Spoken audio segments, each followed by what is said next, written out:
ربنا يا ربنا ربنا يا ربنا ربنا يا ربنا ربنا يا ربنا ربنا يا ربنا. Mes très chers frères, mes très chères sœurs, assalamu alaikum wa rahmatullahi wa barakatuh. Bienvenue dans cette nouvelle vidéo de Vivre le Coran, dans laquelle je vais vous expliquer un hadith du prophète Mohammed sallallahu alayhi wa sallam que nous trouvons dans le Sahih de l'imam al-Bukhari. Dans ce hadith, le prophète sallallahu alayhi wa sallam catégorise les musulmans en fonction de leur relation avec le Coran. En effet, il nous dit: l'image du croyant qui lit le Coran et l'applique est semblable à l'orange ou tout fruit sucré. Il a une bonne odeur et son goût est sucré. Il nous dit ensuite, sallallahu alayhi wa sallam, l'image du croyant qui ne lit pas le Coran mais l'applique est semblable à la date. Il n'a pas d'odeur mais son goût est sucré. Le croyant qui ne lit pas le Coran mais l'applique. Certains me poseront la question, comment ça se peut? En effet, certains musulmans ne lisent pas le Coran, mais il y a des choses qui sont connues de tous.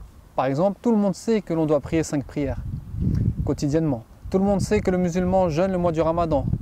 Tout le monde sait que l'alcool est interdit, etc. Donc il y a des choses que le musulman peut faire et doit faire même s'il ne lit pas le Coran. La troisième catégorie, le prophète sallallahu alayhi wa sallam nous dit l'image de l'hypocrite. Vous avez vu, on a changé de mot. On ne parle plus de croyant, mais on parle d'hypocrite. L'image de l'hypocrite qui lit le Coran et qui ne l'applique pas est semblable au basilic. C'est-à-dire qu'il a une bonne odeur, très bonne odeur, mais son goût est amer. Et la dernière catégorie, c'est le prophète sallallahu alayhi wa sallam nous dit l'image de l'hypocrite qui ne lit pas le Coran ni ne l'applique est semblable à la coloquinte. Son goût est amer et il n'a pas d'odeur. Donc, à nous de nous poser cette question. Dans quelle catégorie nous trouvons-nous? Sommes-nous une orange ou une mangue ou un fruit sucré et qui a une bonne odeur, c'est-à-dire nous mémorisons le Coran, nous lisons le Coran et surtout nous l'appliquons. Et pour l'appliquer, il faut le comprendre. Sommes-nous ceux qui ne lisons pas le Coran, mais qui l'appliquons? Ou faisons-nous partie de la troisième catégorie qui concerne la majorité des musulmans, malheureusement dans le monde entier, qui sont ceux qui lisent le Coran, qui le mémorisent, mais malheureusement ne le comprennent pas et ne le mettent pas en pratique? Il faut observer que le prophète sallallahu alayhi wa sallam a utilisé le mot hypocrite, alors que dans les deux premières catégories, il a utilisé le mot croyant.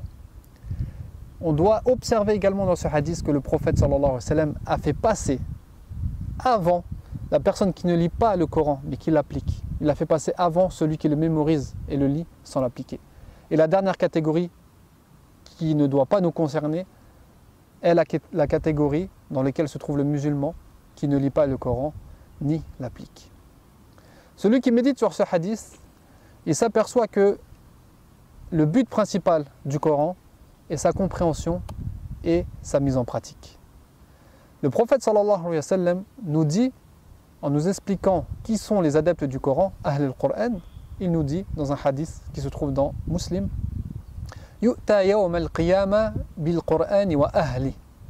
Donc, on viendra le jour du jugement dernier avec le Coran et les adeptes du Coran, les gens du Coran, Ahl al-Qur'an. Il nous dit ensuite, Alladhina kanu ya'maluna bihi fid dunya. Ceux qui le mettaient en pratique dans ce bas monde. Le prophète sallallahu alayhi wa sallam, il nous explique que les gens du Coran, les adeptes du Coran, ce sont ceux qui l'appliquent. Aujourd'hui, quand on parle des adeptes du Coran, nous pensons tout de suite à ceux qui le mémorisent, ceux qui ont plusieurs lectures du Coran, ceux qui récitent bien le Coran avec le tajwid, etc. Et on voit que ce n'est pas la définition du prophète Mohammed sallallahu alayhi wa sallam.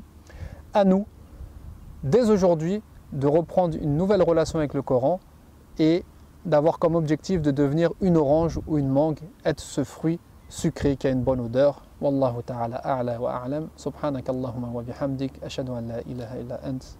Nastaghfiruka wa natubu ilayk.